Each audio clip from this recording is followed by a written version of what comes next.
Hello, I'm Billy Hoffman, a member of Nashville's First Baptist Church, and I'm visiting with Slavik Pyzh, who's the president of the Ukrainian Baptist Theological Seminary. We're glad to share some information with you about what God is doing there.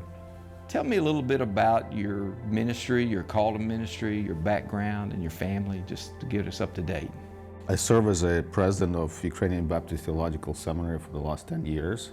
Before that, I actually lived in Fort Worth for 6 years.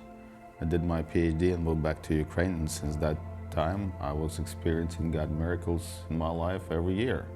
And God keeps multiplying these miracles. So what I've seen is He turned that seminary from, 40 people to this year we have about 2,000 of them. You've been faithful in supporting our ministry for the last year since war started.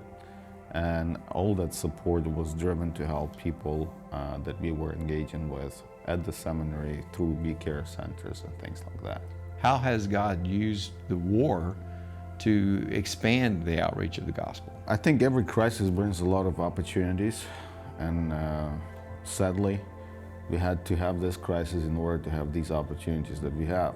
With the start of war, what we have seen is people actually opening. Really, they had a lot of need, both emotional, spiritual, physical, and the first place where you turn your face in time of need is church, is God, people around you.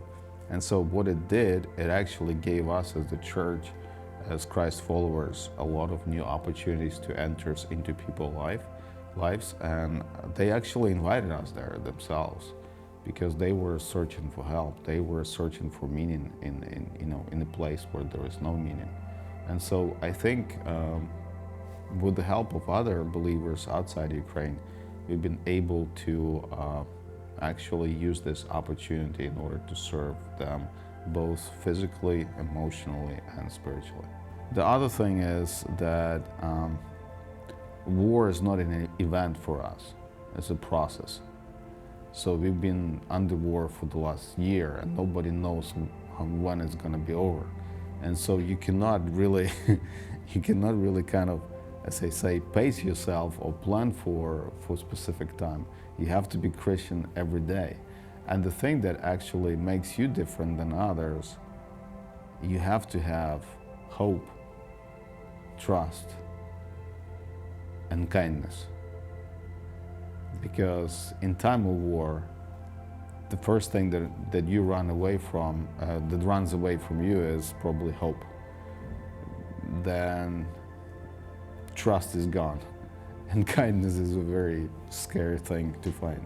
As we think about going forward, what's the most our church can do, or any church can do, to assist you in the ministry of reconciliation in a country like Ukraine during war?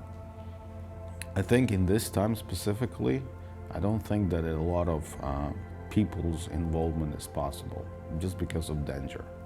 I mean, we are living under constant bombing, missiles exploding and all that kind of things. And those areas that have been occupied, I mean, you have to understand that Ukraine is #1 country in the world with mines and minefields right now.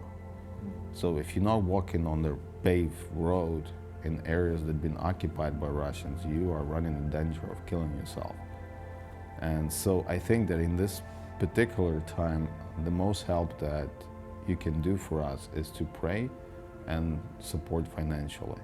In future, I hope that future is not that far, and when the conditions will allow, we would love to see churches like you coming to us and helping us alongside rebuilding these lives of people, rebuilding their homes and things like that.